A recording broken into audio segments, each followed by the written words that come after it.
We'll start here. You were born in Marianna. I'm saying that correctly?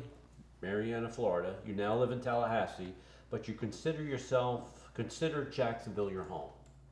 Why?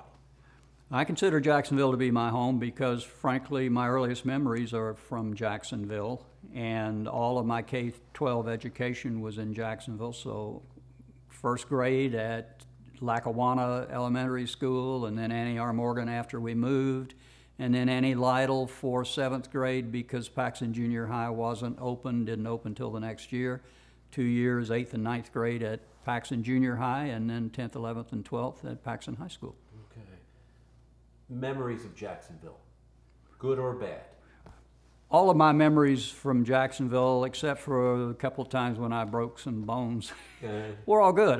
It was my hometown. I loved it. In fact, I'm pretty sure I got on the nerves of some of my friends and roommates when I came over to FSU because I used to tout the virtues of Jacksonville. So what neighborhood did you live in Jacksonville? In Jacksonville, we lived in the west side of town. I'm sure folks know where it's now a magnet school, but Paxson, and we lived in that area. We moved within that area several times, but that's still, for the most part, where we lived while I was in the city. Okay, so you just mentioned that you broke some bones. This is from doing sports, just doing kid stuff, just...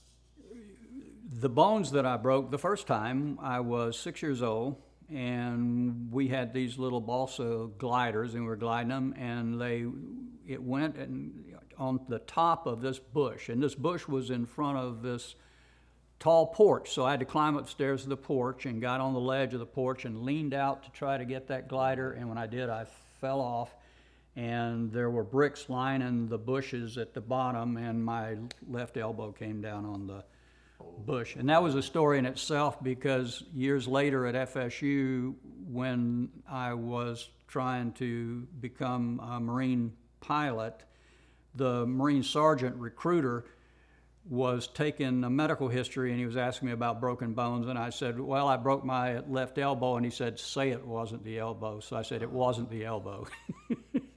And it must have worked because they took me. Right. So, as I remember, I moved to Jacksonville, it was around 1970.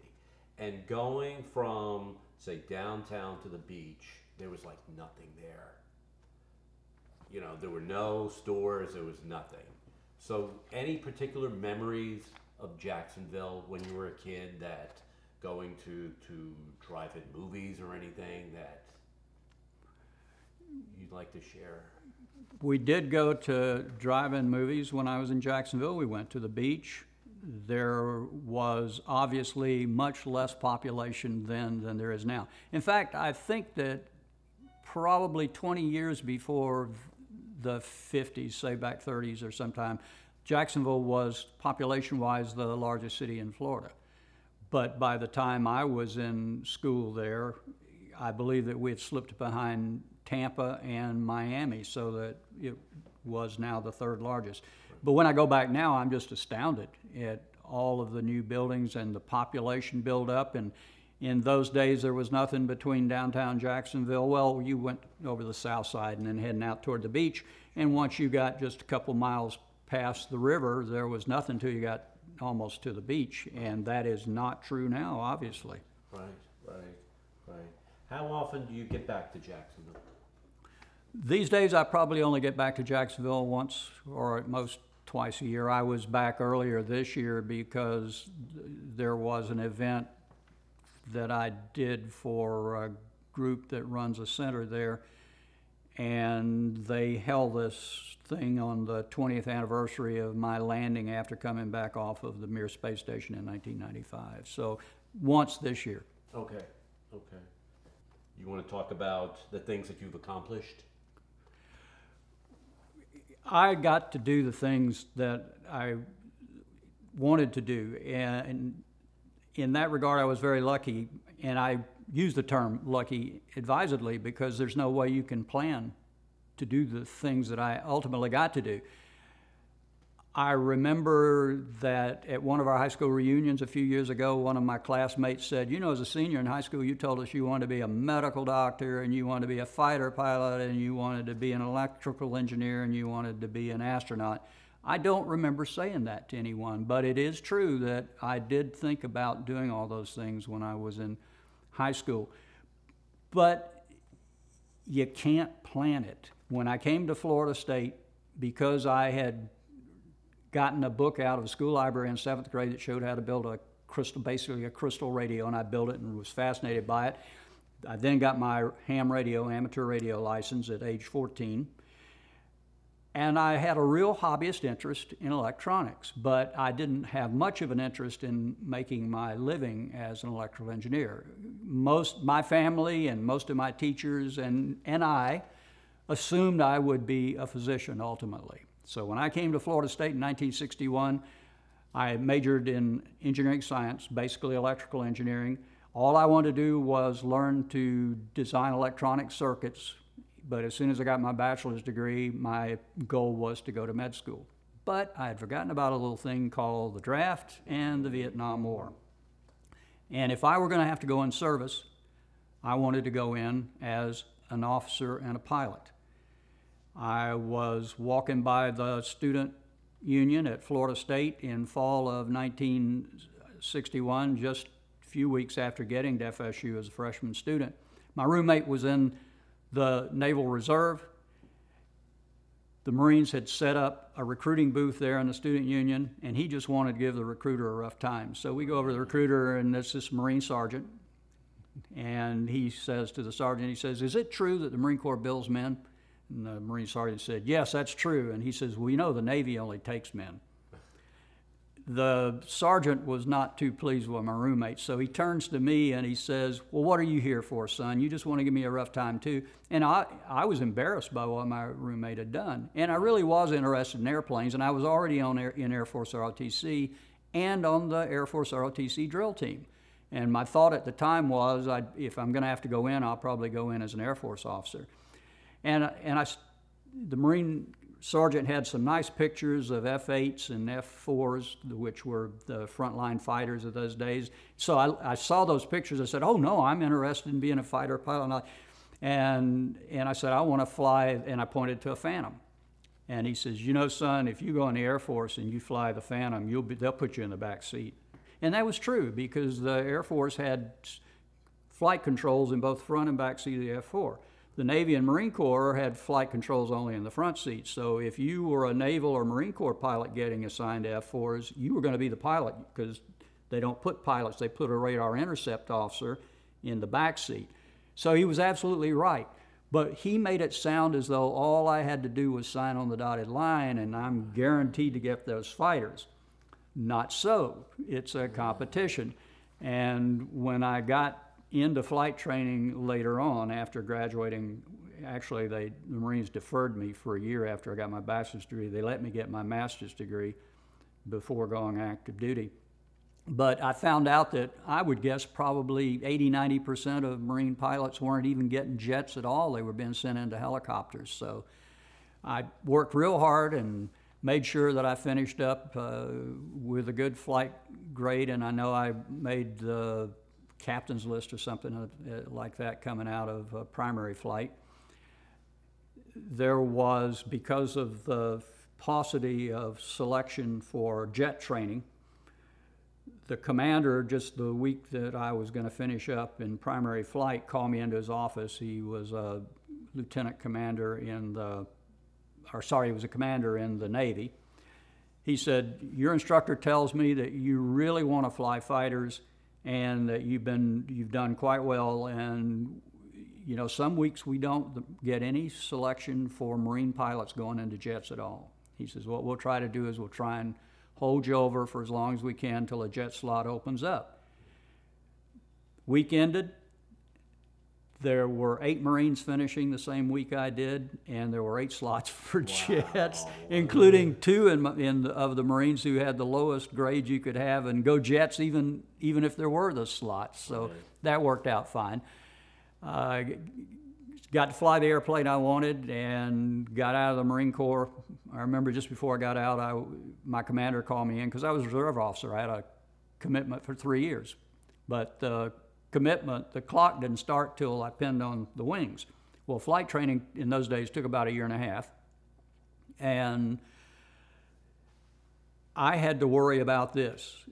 I received my wings on the 29th of February of 1968, and I got a 3-year commitment. Now, am I like Frederick in the Pirates of Penzance, who was apprenticed to the pirates till his 21st birthday, but unfortunately was born on February 29th, so only had a birthday every 4 years? Well, is my 3-year commitment, or is it a 12-year commitment? Because it was February 29th, and there's not going to be the February 3rd, 29th of February for 12 years. Yeah, the Marine Corps let me off after 3 years. So my commander, a lieutenant colonel in the Marine Corps at Fighter Squadron VMFA 251, as I remember, in Beaufort, South Carolina, just before I got out, said, if you will accept a regular commission and remain on active duty, we'll get you into test pilot school. Now, that is the way I remember it, and that is what he said to me. Now, I would have to admit, didn't know then what his power was to do that, but that was the offer that he made verbally to me. But I'd already been accepted in the PhD program in engineering at Florida State, which is the same program from which I'd gotten my master's degree before going in the Marine Corps. And I had my heart set on getting the PhD, so I declined the skipper's offer and returned to Florida State in March of 1971. And a few weeks after that, Dr. Stanley Marshall, the FSU president, announced that he was going to terminate the engineering school. So I was starting to think I probably made a mistake, probably should have stayed in the Marine Corps. I'd get to be a test pilot, which I'd always kind of wanted to do anyway. But at the same time, my mother-in-law asked me, what are you going to do now? And I said, well, when I came to FSU, my original intent was to go to med school, but I'm probably too old now because there was a real age discrimination in those days. And she said, well, I think if that's what you want to do, that's what you should do. She lived in San Antonio, Texas, and knew socially and personally the dean of the University of Texas Medical School in San Antonio. She explained my situation, and she explained that I wasn't sure about my chances of getting in. He said, have your son-in-law send me his transcripts and some other biographical data, and I'll give him my honest opinion. I did that, and he said, I think if you move here, we'll admit you to our school. And so I started taking, along with, I remember how it was going from the sublime to the ridiculous, but I would take this doctoral level math course called Optimization Problems in the Calculus of Variations, and would leave that, at the end of that class, we'd go over to the biology building and take sophomore biology. So it was quite a contrast. Anyhow, when the school finally closed in June of '72, I had completed all the pre-med courses and all the coursework for the doctoral, but I'd never started the dissertation work, the research work. With a wife and 2 young sons and no job, I rented a U-Haul van and we moved to San Antonio, Texas. Got there about 5 p.m. on a Friday afternoon. The San Antonio Light, the morning newspaper in San Antonio, Saturday morning, next morning after we get there, headlines read, medical school dean fired. The very same fellow that said if I'd moved there, they'd admit me to school. Not to be daunted, I got a job as an engineer with the electric and gas utility in San Antonio and applied to 9 medical schools and was fortunate enough to get admitted to all 4 of the University of Texas medical schools. I was accepted, I say admitted, accepted. I could have gone, but accepted at all 4 of the University of Texas medical schools and Emory in Atlanta. Wound up on the alternate list at Vanderbilt, and most curious of all, on the alternate list at the University of Florida. But I wound up going to Dallas, University of Texas Southwestern, because it had the reputation as the best of the University of Texas medical schools. April of 1976, or yes, 77 rather, 2 months before I graduated in June of '77, I came home from the hospital, and my wife said, this is about 6 a.m. in the evening, and she said, I heard on radio today that NASA's taking an application for astronaut again. And they hadn't taken a new group of astronauts in over 9 years. And I said, well, I've got to send off an application. And she said, I already did. So I guess I owe that to my wife. Anyhow, they sent the application, and I did fill it out. She didn't. And graduated in June and went to, in July, began an internship in internal medicine at the Medical University of South Carolina in Charleston. A couple of weeks after I got there, I got some security forms from the government, including some fingerprint forms, and they said take them down to your local police station, have them fingerprint you, and send these back in the envelope provided. So I did that. Very last day of October, I was finishing up the 1 month of private hospital medicine that you did in the program in which I was, and I got a call from Johnson Space Center asking me if I could come the next week for a week of interviews and physical and psychiatric exams. But I was going the next day, November 1st, on to ward medicine at the county hospital. Interns only got 2 one-week vacations, and one of those weeks couldn't be taken when you were going on ward medicine at the county hospital. I had to go to the the chairman of the Department of Internal Medicine and get special permission to take the next week off and go to Johnson Space Center. Interns normally either worked Christmas or New Year's, but not both days. You got one or the other off. My payment was I had to work both days. But I went there and came back, and everyone wanted to know what that experience was like. And I said, well, it was one of the most interesting things that I've ever done, and but I said, there's no way they're going to take me, because I was interviewing with 21 other folks and looking at their backgrounds. I figured I'm not going to be taken. It was Saturday night in January of '78, and now halfway through my internship, and at that point I was on outpatient clinic at the VA hospital in Charleston, but I didn't have that Saturday night off, and my wife had some friends over, and we were having dinner, and we hear in the background on the television the newscaster saying, on Monday, NASA's going to announce the first new group of astronauts in over 9 years, and we were all disappointed because we knew that the folks who'd been accepted had already been told. It was 7 o'clock Monday morning in the VA hospital, and we didn't start seeing patients till 8 o'clock, but we would meet with the attending physicians, all us interns and residents, for the hour before we started seeing patients. And a phone rings in the conference room, and it's for me, and I take the phone, and it's Mr. George Abbey, who was Director of Flight Operations Directorate at Johnson Space Center, and that is the directorate under which the astronaut office falls. And George says, and I still can't believe he put it this way, says, I was calling to see if you were still interested in the astronaut position. And I was thinking, did they call somebody? And they said, no, I've changed my mind, I just don't want to do it. It took me about a nanosecond to say yes, and so George said, well, stay on the phone, the personnel director will talk to you about the employment conditions. So, and I talked with him a little while and then hung up the phone and turned to the attendings and my fellow interns and residents and said, gentlemen, I'm an astronaut. Well, when I got to Johnson Space Center, John Young, who was chief of the astronaut office and he was the Apollo 12 commander who actually walked on the moon, reminded us that you're not really an astronaut till you've flown in space. To my surprise, my reaction was, because the attending physician said, if you want to take the first hour off before seeing patients, you can go in your office and you want to call family and tell them. So I did that, and I called a number of my family members to tell them that I had just been told that I was accepted in the astronaut program. And then I put my head down on the desk and was depressed. And I took my wife out in celebration. There was a restaurant on top of the Holiday Inn, which sat there right at the bridge going into downtown Charleston. And we had a nice dinner, and I wasn't even hungry. And I was depressed for several days, and it took me a while to figure out what was going on. And what was going on was I had already been an electrical engineer, I'd already been the fighter pilot, and I'm a physician. The astronaut thing was the last of my goals.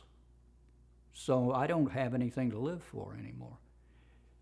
Fortunately, once I realized that was the reason, it went away. And I'm not prone to depression. I think that's the only point in my life in which I could truly say that I was depressed. So fortunately that went away, and finished out my internship. And once you get your internship in South Carolina, you can get your medical license. So before we left Charleston, because our reporting date, fortunately, even though they announced this in January of '78, our reporting date for our group of 35 wasn't until the 10th of July, which is perfect because internships run from July 1st of one year to June 30th of the next. Finished my internship. You had to appear personally before the South Carolina Board of Medical Examiners, but to facilitate that process, they actually came over from Columbia to Charleston, and I went downtown and appeared before them, and they verified that I was who I was, and I got my medical license, and then a week later, I'm in Houston. And it was a week past my 35th birthday. For the first year or so, we were considered astronaut candidates. They took us on orientation tours to all the different centers of NASA, and then they, after a year, lifted the candidate, and we were now astronauts, but you still got to get a flight assignment. The shuttle didn't fly for the first time until April of '81, and the first time that anyone in my new group of 35 flew was on the 7th shuttle flight in June of 1972, STS-7, on board the Challenger. And I was fortunate enough to be on that first flight. So we had a 5-person crew. Bob Crippen, who'd been the pilot on the first mission, was the commander. That was his first command flight. Right.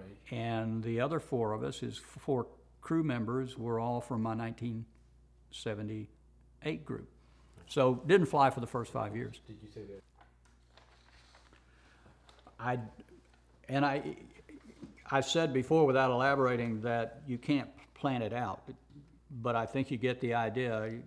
Had it not been for Stanley Marshall terminating the School of Engineering Science, I wouldn't have gone to med school. Right. I would have been a PhD in electrical engineering. When we got to Houston several months after coming in the astronaut program, we had a party, and one of the people on the selection committee was there at the party, and we were talking about why did you select, there were several of us standing around, Sure. why did you select us? And he looked at me, he said, we were looking for engineers and pilots and physicians, and you were all 3. So had it not been for Stanley Marshall terminating the School of Engineering, which didn't seem like a good thing at the time, Right. it was probably one of the best things that ever happened. Well, yeah. But again, I didn't plan it. It was just, while I came out of high school with the notion that I'd like to do all those things, if I had thought about how you plan to do it at the time, I would have said, no way, I can't do it. We got that last portion, by the way. Okay, so we are rolling. Yeah. So let's go back to where we had stopped about the astronaut. All right. I was fortunate enough that the first members of our group to fly were the 4, Sally Ride, Rick Houck, John Fabian, and myself, and we flew on the 7th shuttle flight, which was the first flight on which anybody in our group of 35 flew. And I was actually assigned to a second flight before I flew the first one, and that doesn't happen all that often in the astronaut program, and I became the flight engineer on STS-51B, which flew in April of 1985. And then, of course, I was assigned to fly on a Galileo Centaur flight, which was supposed to fly in May of '86, but there was this problem with the Challenger explosion in January of '86. Ultimately, the Galileo Centaur program flight got way postponed and changed. It no longer used a Centaur because that had 47,000 pounds of liquid hydrogen oxygen sitting in the payload bay of the shuttle, and post-Challenger, management decided that was not, from a safety standpoint, a smart thing to do. So they changed the booster from the liquid-fueled Centaur to solid booster. The solid booster didn't have nearly the specific impulse that the liquid did, so they didn't, the Galileo probe, it did eventually get to Jupiter, but it took it a long time. They had to do swing by planets, one of these slingshot kind of things to do it. But I did get reassigned to STS-30, again as the flight engineer, and that was in May of '89. It was the 3rd flight after we resumed flying post-Challenger. That was just a 4-day flight. Shortly after coming back from that, I was assigned, and I think I was the first one assigned, I'm not sure I was the first one to fly, as a payload commander. It was a new position they had created. It was for Space Lab flights where you have a lot of science. In this case, we had the Space Lab module back in the shuttle bay. It was on board the Discovery, and it flew in January of 1992. We had 55 experiments from, I think, about 12 different countries. One of the added benefits of that flight is we visited a lot of the laboratories in Europe and around, so that was neat, got some neat travel. That flight, as I said, January of 1992. In July of 1992, Dave Hilmers, who was another Marine, and he was a backseater in A-6 aircraft before he became an astronaut, had flown with me on that 92 flight. We still shared an office, and we were talking desk to desk about, well, we've now both flown 4 space flights. What would NASA have to offer us to get us to stay? Because we were both considering leaving. And Dave said, there's nothing they can offer me.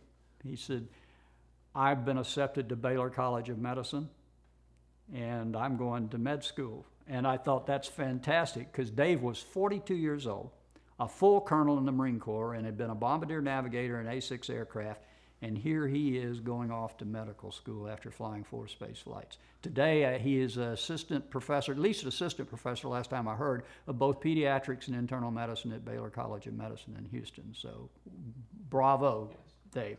And I was thinking, stark contrast to when I was trying to get in med school at age 30, because there was a huge age discrimination at that point, and likely he would have not gotten in if it had been, say, back in the 70s. Anyhow, then it's my turn, and I said, well, Florida State, my alma mater, has been talking with me for several years about coming back and doing something there. But I said, I've heard that we're going to have this joint mission in which a Russian's going to fly as a mission specialist on one of our shuttle flights, and one of us is going to go fly as a cosmonaut researcher on one of their expeditions to their Mir space station. And I said I would stay for that position. And Mark Lee, who had been one of my crewmates on my 3rd flight back in May of '89, was standing in the doorway of our office listening to Dave and I have this conversation. And Mark said, well, did you tell Dan that? And Dan, he meant Dan Brandenstein, who was the chief of the astronaut office at that time. And I said, no, why would I do that? And he said, well, back last November, now it's July of 1992, but apparently in November of '91, Dan had made an announcement every Monday morning at 8 o'clock, we had what we call an all-hands meeting where we'd pass information that was important for all of us to know. And Dan had made an announcement in one of those Monday morning meetings that anyone interested in being the American counterpart to this mission, let me know. Well, I had been over in Huntsville, Alabama on that Monday training for my 92 flight. I had never known that Dan had made that announcement. And I'm thinking in my head, is it too late for me to throw my hat in the ring? Because now we're 8 months after he's made this announcement, and I'm sure everyone in the office that wanted to do it's already told Dan. And I don't know if it was the next morning after that or whether it was 2 mornings after that, but it was one or the other. And I was always, when I was in Houston, the first one in the office, usually got into the astronaut office about 6 in the morning. I used to make the first pots of coffee for the whole office. And about 7 o'clock in the morning, Dan saw me out in the hallway. He was in early. And he said, let's go in your office. We went in my office, he shut the door. He asked me if I wanted to fly that flight. And I was just astounded because I hadn't even been one of the people that told him I was interested in it. And I don't know if Mark Lee went to him and told him about the conversation I'd had with Dave. I have no idea.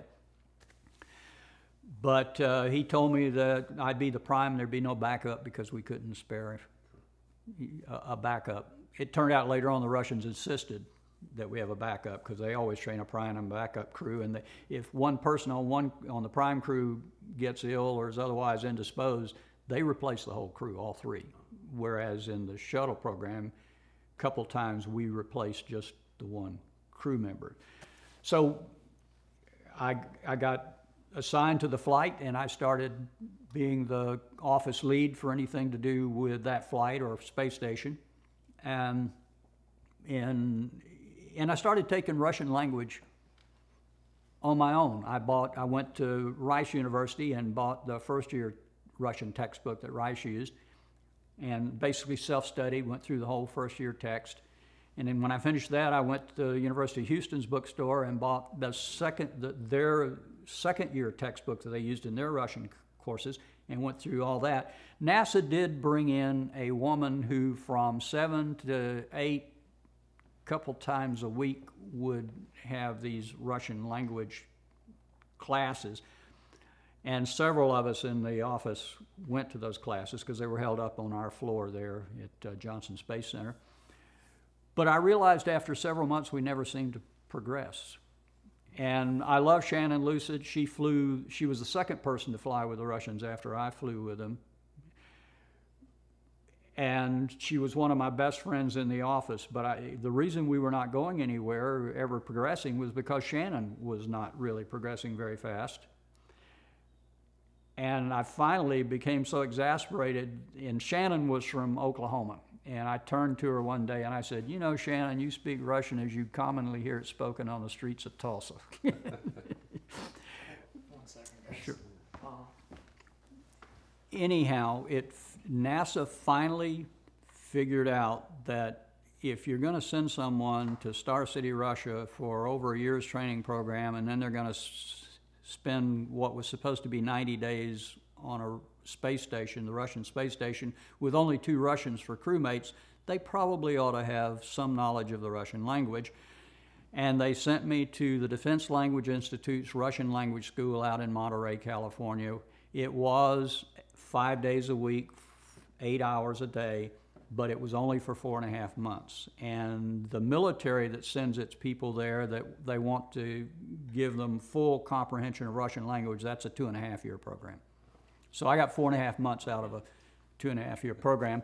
And just a couple of months after finishing the Defense Language Institute's Russian language program that I took, I wound up in Star City to begin training for the Mir 18 mission. It was the 18th expedition to Mir, and I was going to be the cosmonaut researcher in the 3-person Russian crew that was going to go up there.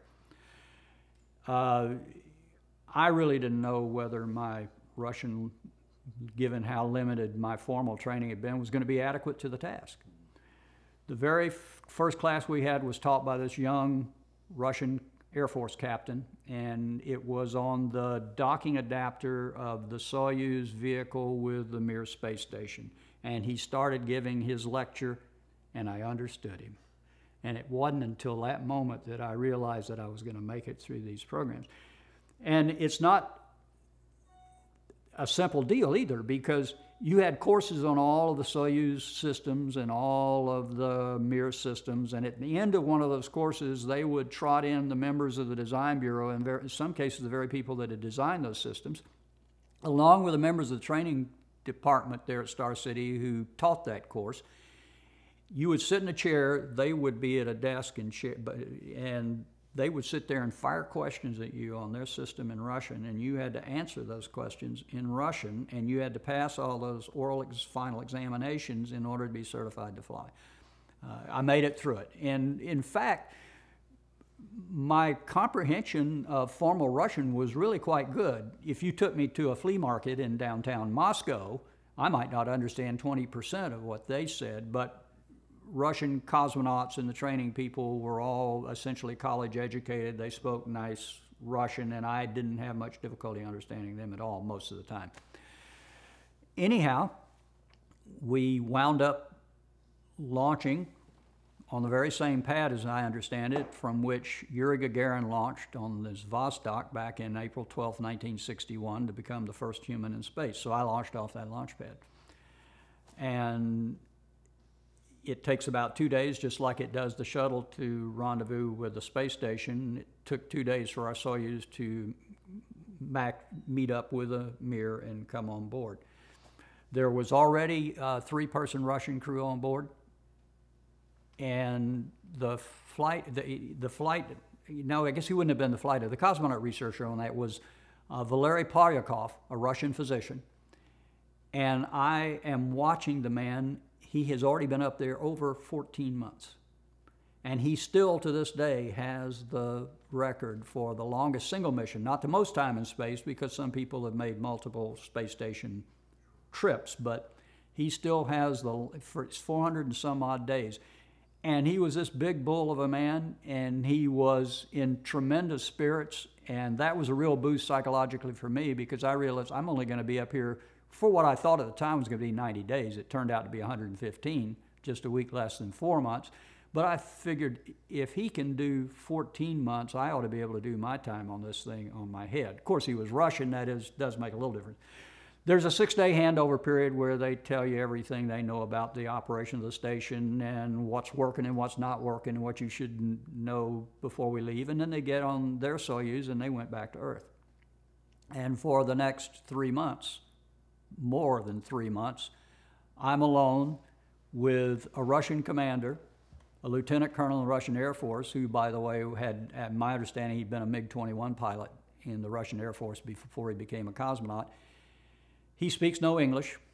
The flight engineer, Gennady Strikalov, could make do in English, but most of the time, I'd say 95% of the time, what we spoke while I was there was Russian.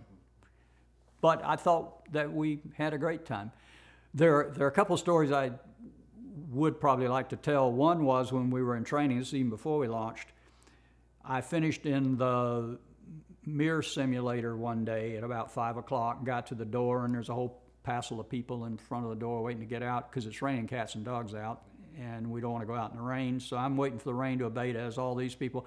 Behind me are a couple of Russians, and they're talking about Alaska. And one of them says, Alaska, by rights, should belong to Russia. And he goes on a little bit, and his friend says, well, you know, the Tsar sold it to the Americans. And the other Russian said, I don't care. It's still, that was not legal, that was not right, it should still be Russian. And his friend says, we ought to watch what we're saying. You know, the fellow standing in front of us is an American. And his friend says, oh, I don't care. He can't understand what we're saying anyway. I was thinking, oh, wrong. But I didn't let them know, because I thought this actually could be advantageous if they don't know you really can understand Russian. And so that was a good story. We got into flight, and I remember toward the end of the flight when we were waiting for the shuttle, because that's the reason I got 115 days rather than 90, because of shuttle delays. And the shuttle was going to come up, dock with a mirror, be the first docking of a shuttle with a mirror, and it will bring up the Russians who are going to replace us, and we three will get on this Atlantis and come back to Earth. The shuttle's delayed yet again. It's late June, early July, and we're passing just offshore. We're going up just off the east coast of the United States, and we were told the shuttle launch that day had been delayed, had been postponed because of weather. And I'm looking out, and I can see there's cloud cover from just east of Florida all the way over to Texas. And after we made the pass, Gennady comes up to me, and Gennady was usually the nicest guy. I mean, I just loved Gennady, and I think we were really good friends. But he pokes me in the chest, and he says, there's no reason, no good excuse for a vehicle not to launch unless there's a problem with the vehicle itself. In other words, weather is no excuse for this thing not to launch. And he said, and there was nothing wrong with that weather. And Volodya, our commander, who had looked out the same window as Gennady and me and had seen the same weather that I saw, because it's 0G, he just pushes himself a little bit over Gennady's head and right behind his head, and he puts his finger down at Gennady's head, and he goes, meaning that he agreed with me, that he doesn't know what Gennady was looking at, but that was clearly bad weather. So but Gennady says, there's no excuse. And he says, well, that's all right. He said, that's fine. He said, then we'll just, in another 6 weeks, which would have been the end of 6 months, he said, we'll go home and the our Soyuz. And that's what would happen. They can't keep the Soyuz up more than 6 months. That's its lifetime on space because of the deterioration of hydrogen peroxide that it uses. And I looked at Gennady and I said, Gennady, that's fine with me. I said, I've been back to Earth 4 times on the shuttle. I'd love to go back on a Soyuz. That'd be a new experience for me. I said, you, on the other hand, are going to miss your oldest daughter's wedding because she was scheduled to get married just a couple of weeks after we were due back. So Gennady kind of took that. But the shuttle did come up there and it did dock. And I remember my comment because they were, after all, 25 days late, almost a month late. And I said, isn't that the way of it? This is what I was talking to Hoot Gibson, who was the shuttle commander coming up. And I said, isn't this the way of it? You call for a taxi and it takes forever to get here. So, and we spent several days docked, first docking between the shuttle and a space station at any time. And then we came back to Earth, all uneventful, and we landed at Kennedy Space Center. So I thought, gee, this is neat. I think we're the first crew ever to go up to space in one country in one vehicle and come down in another country in another vehicle. And one way to think of it is this is a long, slow way to go from Kazakhstan to the United States. We had talked when we weren't rolling about who or what had inspired you to become an astronaut, and I loved what you said. Right. Can you go ahead and... I'm often asked what inspired you to become an astronaut, and it was no one person, but there are a number of folks and a family sort of outlook that were responsible. When I was growing up, I heard from my family all the time, first of all, the world doesn't owe you a living, so you want to work hard. My dad used to tell me, even if you're a ditch digger, you ought to try to be the best ditch digger there is. I was fortunate in that while there are a lot of people a lot smarter than me, in my particular class in K through 12, I was always the top student every year. The upshot of that is you get a lot of encouragement from your teachers. And they all assumed and they all encouraged me, and they were all sure that I would go off and do something. And most of the time, because my family were the first to say, as smart as you are, you ought to be a doctor. And my teachers sort of picked up on that. So I got lots of encouragement and a good philosophy about how hard work is the secret to success. When I go out and talk to school groups, I like to tell the kids, because sometimes there can actually be a sort of taboo against being a good student. If you're a good student, somehow you can't be in the in crowd. And I like to tell them, don't let anyone convince you that your grades aren't important. If you make very good grades, you will decide what you do in life. And if you don't, someone else will decide that. And I hope that that lesson gets across. When I came off the flight with the Russians, I held the US record for the single longest mission at 115 days and total time in space at 140 days. Of course, that was nowhere near the Russian record, which when I went on Mir was being set with Valery Pardyakov, the Russian physician who was there when I got there.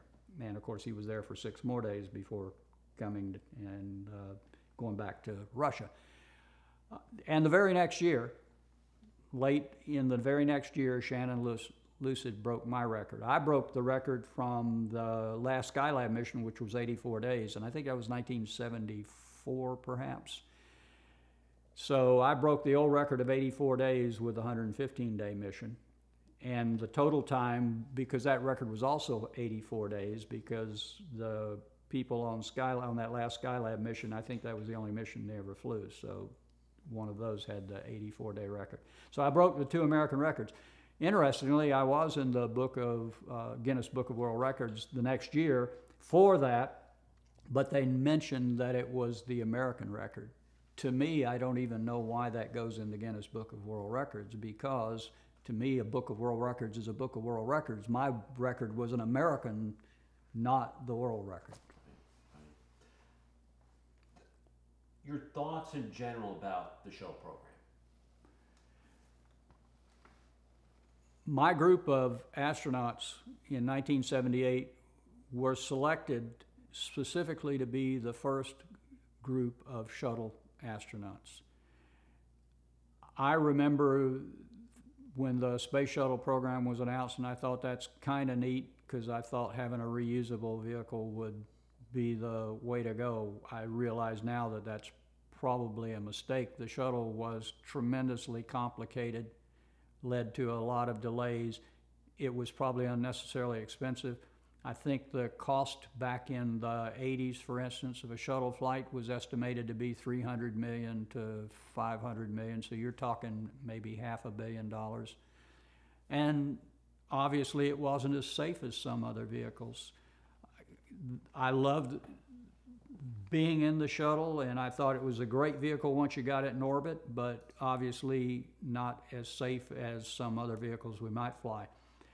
I've often been asked, weren't you afraid, weren't you scared flying on a Russian Soyuz? Because after all, the Russian technology didn't begin to compare with the technology, say, of a shuttle.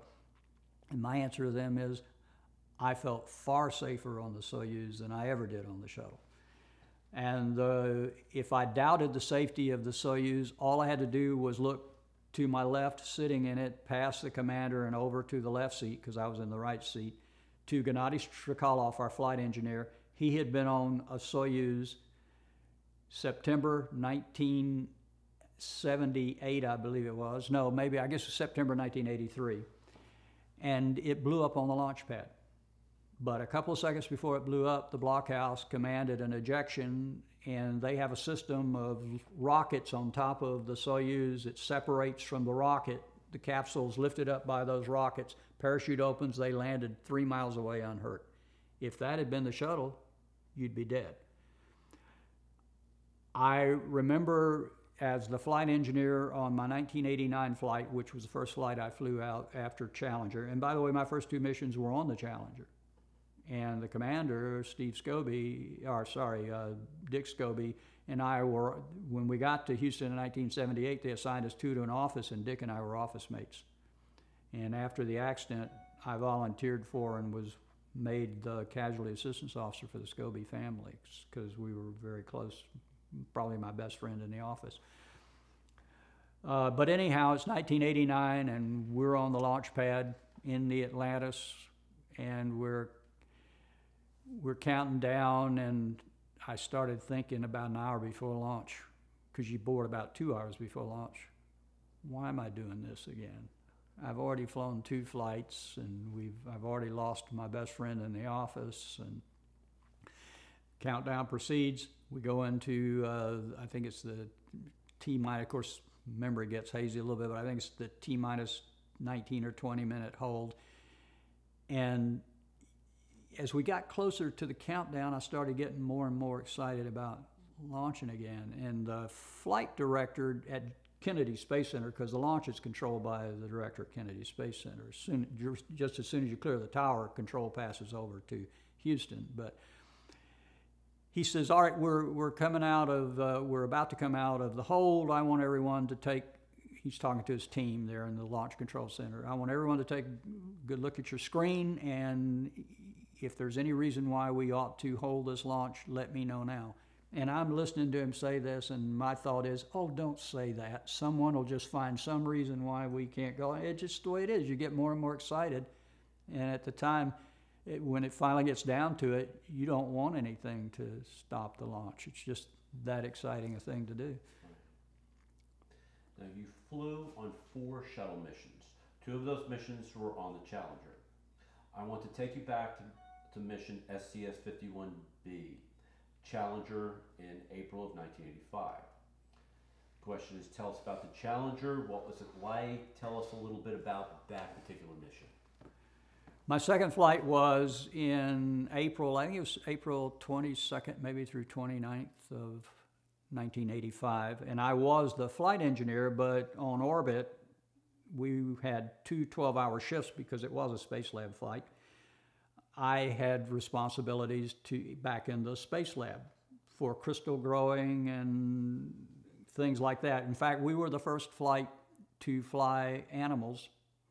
We had 24 rats and 2 squirrel monkeys on that mission. One of the things I remember from that mission is we were told that the research animal handling facility, which was kind of the cage system back in the space lab that housed those animals, if there were any air exchange between the space lab, the crew cabin, and the animal, it would be from the crew cabin into, in other words, the flow of air would be into the cages.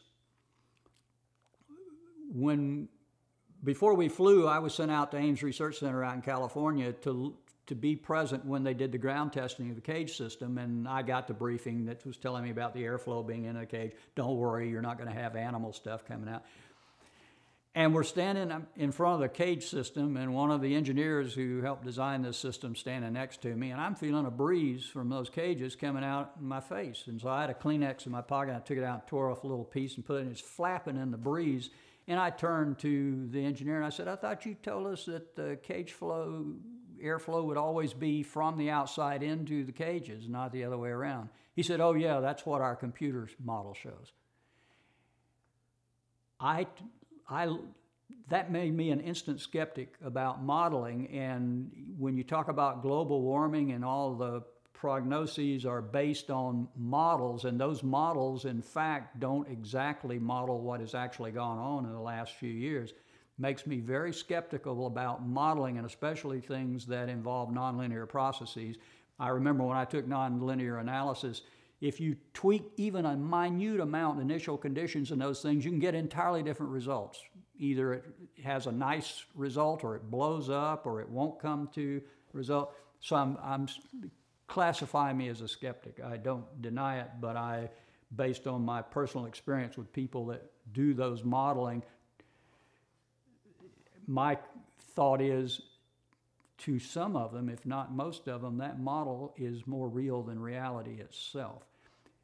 And I'll elaborate on that too. When we were in flight, we start getting debris out of the animal cages. We won't mention the nature of the debris into the crew cabin. And some of it makes its way all the way from the space lab into the middeck, through the airlock and into the middeck, and then up on the flight deck. And our commander, Bob Overmeyer, Marine Colonel, is up there, and one of these pieces of debris floats by him. And he, needless to say, was not too happy about that, and he reports it to the ground. There was an editorial cartoon that appeared in the newspapers around the country, and someone showed me a copy when I got back, and it basically had a couple people up on the flight deck of the shuttle, and it shows in the caption of one of them trying to, basically Bob Overmeyer replying to whoever's up there with him, he says, no, I'm not upset, I'm just happy we don't have elephants on board. So when we got back, Jim Beggs, who was at that time the NASA administrator, the head of NASA, because of the bad press that got, he brings the guy from Ames, the engineer that stood next to me, and the manager at Ames who was responsible for that whole system. And I was sent up as a crew rep, and we have this in the administrator's office up at NASA headquarters in Washington, D.C. We have this conversation, and I remember Beggs is trying to find out what had happened and why is it never going to happen again. And the manager from Ames, who oversaw the development of that research animal handling facility, tells Beggs, he says, we'll fix this problem. He says, if this happens again, then I'll resign. And Beggs looks at him and says, oh no, that'd be too easy. If it happens again, I'm going to keep you around and have you twist slowly in the wind. Yeah, really. And as we're coming out the door, that same engineer that had stood next to me during the ground testing and told me about how their model showed, I said, remember you told me that your model showed? He said, oh yeah, he said, we revised the model and it now does show that the airflow would be. And I think that just lends weight to my statement that to some of these modelers, the model is more real than reality itself. So don't just accept what they say because they say it. When you're modeling complex things like atmospheric flows and exchanges and all of that, the possibility for mistakes and errors and misperformance of the model, misestimations off the models are just rife.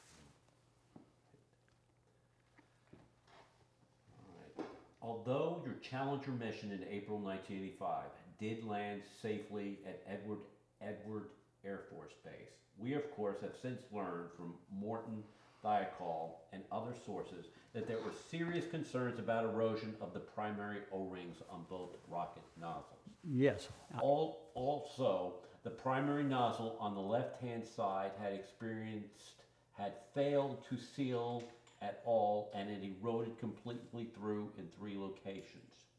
We now understand the condition was so serious it warranted a full investigation. I can answer you. Okay. But I'm not going into that detail on the malfunction. Okay. One of the most startling things to me is after the Challenger accident and the commission, I think it was the Rogers Commission maybe, anyhow, the one that investigated the accident, they interviewed Malloy, who was the Marshall manager who was responsible for launching that day. He's the one that it almost seemed like he was browbeating the Thiokol engineers to go ahead. Because what happens is before you launch, you have to convene a group. It's all the major players, and you poll them, and every one of them has to say, yes, we're ready for launch, yes. And the Morton Thiokol engineers basically said, we don't think we should launch because it's too cold. In essence, I think that's what they were telling Malloy. And he got so exasperated, I think at one point he declared, he said, well, what do you want me to do, Thiokol? Wait till spring? Well, he probably should have waited for spring. And anyhow, that intimidated them to the point that they said, okay, we're ready for launch. In reading the commission report after they published it, I read in there, to my great surprise, that Malloy had said on the 17th shuttle flight, which was my STS-51 flight, there were near failures in the nozzle, in the O-rings in our flight, on our vehicle. That was the first I'd ever heard of it, and I mentioned to Bob Crippen, who'd been my commander on my first mission, and Bob said, oh yeah, I had known about that. So apparently, to my great surprise, we came close to being the Challenger accident, and it was the Challenger, of course, on that flight as well. So it just brought me up short and gave me a lot to think about. What kind of post meetings did you have after the shuttle missions? When you fly a flight and you come back, you have debriefings with all the major players, with all the science people, for instance. And in fact, a lot of times you will actually go back and to the laboratories of the scientists, which can be a nice thing because I know that got me some trips to Europe, for instance. You talk to the people, if it's a Marshall Space Flight Center managed Space Lab mission, for instance, you'll go back and talk to all the major players over at Marshall, and obviously all the training people and all the flight directors and the people that are on console for your mission. So there's debriefings with all the major players after each mission. Those are good exchanges because you don't know everything that was going on behind the scenes on the ground, and they don't necessarily know everything that was going on in space. So it's a learning experience, I think, for both parties and an essential thing to do. So tell us where you were, what you were doing on the January 28th, 1986. I'll never forget January 28th, 1986, because I was in a meeting at Johnson Space Center, and it was a meeting about the Galileo Centaur mission, on which I was supposed to be the MS-1, the mission specialist #1. It was supposed to launch in May of that year, so we were just a few years. And so we're in this meeting room with a lot of the folks that were involved in that mission. And we had television monitors in the room, so we sort of put a hold on the meeting so we could all watch the launch. And we're all watching the launch, and of course most of the people who were alive at the time remember what happened. And there was just, I guess you'd call it stunned silence.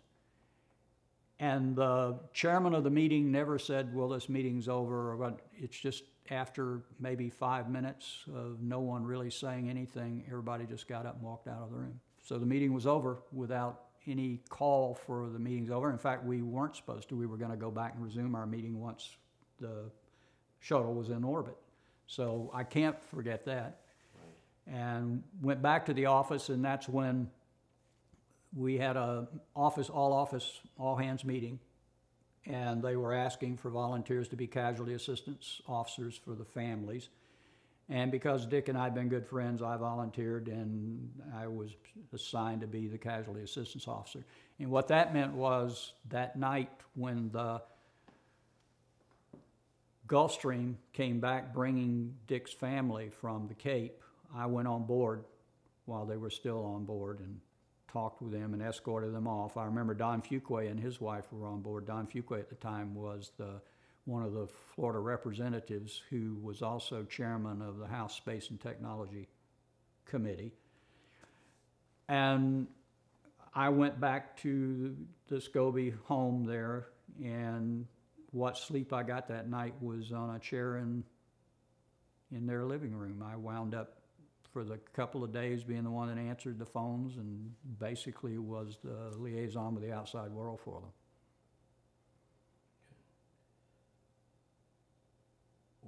Was it an accident?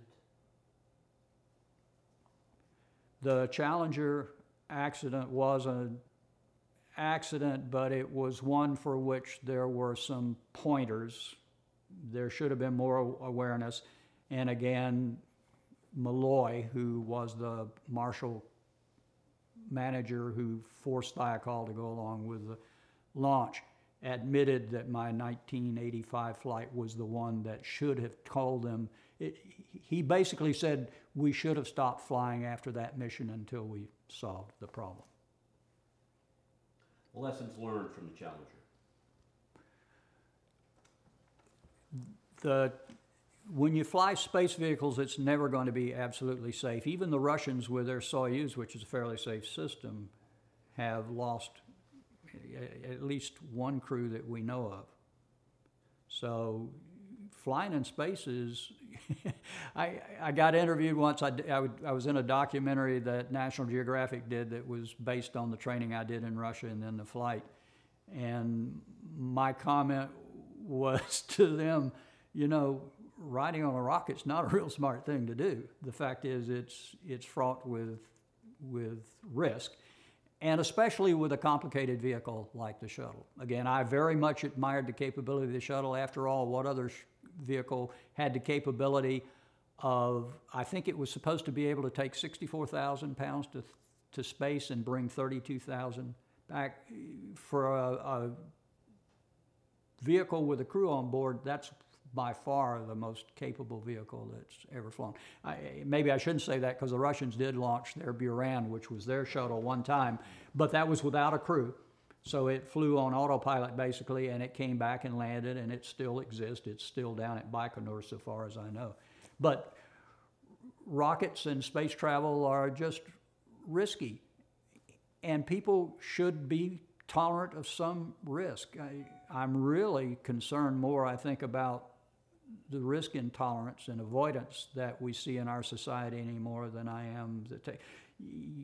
I've lost friends, very good friends, in rockets, but on the other hand, I don't think that's a reason to stop pushing the limits, pushing the thresholds. And humans ought to be aware of the fact that if anything happened to our planet, we cease to exist as a species. Whereas if we could establish a foothold somewhere else, say Mars, then the species might at least continue to survive even after the Earth were uninhabitable.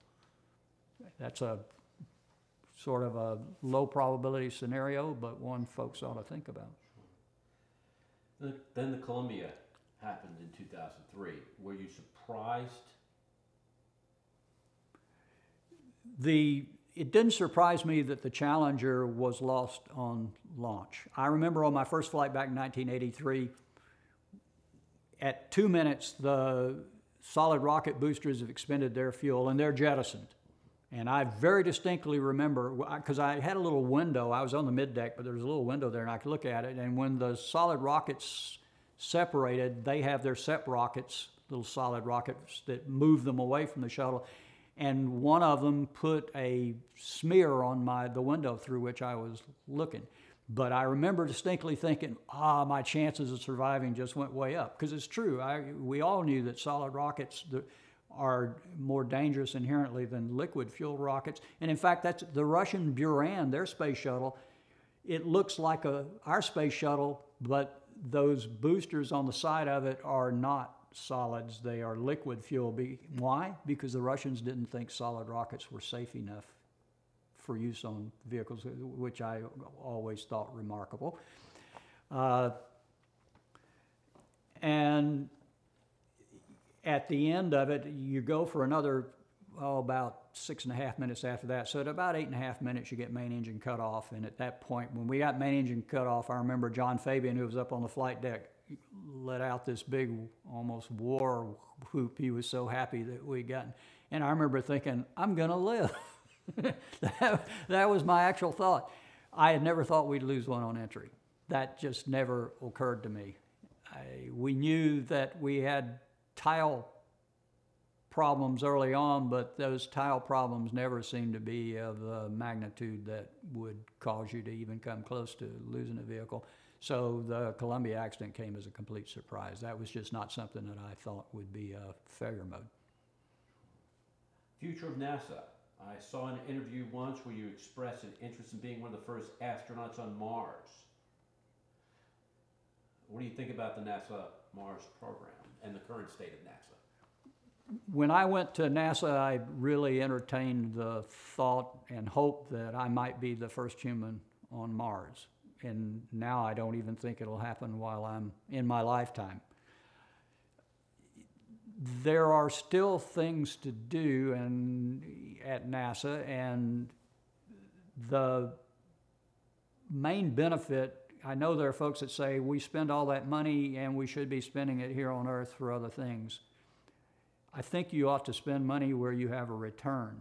And what the folks that feel that way seem to neglect is that many of the problems that must be solved to do the things that NASA does and will do have benefits here on Earth. For instance, technologies. As I recall, the technique they had to develop to weld the aluminum external tank on the shuttle, those techniques had use in industry. So there are a number of developments, because when you're pushing the limit like that, you're actually having to do things that no one has done before. So you're pushing technology to a new limit. I think that there have been a number of things that have come out of NASA that might not even exist but for the space program. So those that think it's a total waste of money, I don't think they realize what funding and putting effort into a high technology program, what benefits that can have. Do you think there's life out there? I think that there is life other than life here on Earth, and I don't think we'll ever contact it. Unless someone proves Einstein wrong that you can never exceed the speed of light, and of course nothing with mass can even get to the speed of light, because that would require infinite energy, which it can't happen. And to point out that the nearest star to the Earth, the Alpha Centauri, I believe it is 4 light years away, but it would take hundreds of years for a spacecraft to get there. And I don't think that life is necessarily one in every even 10 or 100 stars. I think it's out there. I think there are enough stars out there that it's almost 100% probability that there's other life. But given the likely closest one to us, we're never going to contact them, because it would take literally hundreds or thousands of years for them to get to us, or for us to get to them. Citizen space programs. The citizen space programs, I don't have any problem with them. I think the notion that has been put out there that we have gone more and more to a civilian space program rather than a government program is not completely correct, because after all, even today, I don't think a company can make a profit in space activities, launch vehicles and that sort of thing, without some association with the government. that they now are doing more of what they do independently of NASA and then having to sell the thing to NASA, but it really doesn't differ to me fundamentally in what was always done, which is you have a contractor, they get at least a subsidy from the government, but I don't think it's what's being done today is necessarily that different than what was done in the past.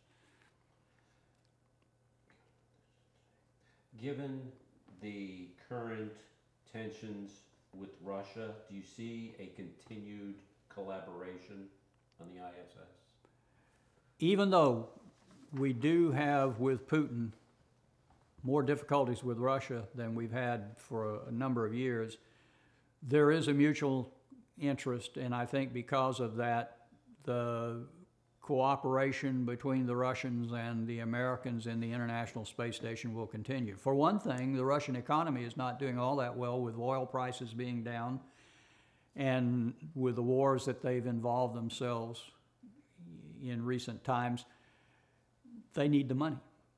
The Russian Soyuz is the only way now we have to get crews to and from the International Space Station, and the Russians are making quite a lot of money selling those flights, and I don't think that's revenue that they would want to give up at this point.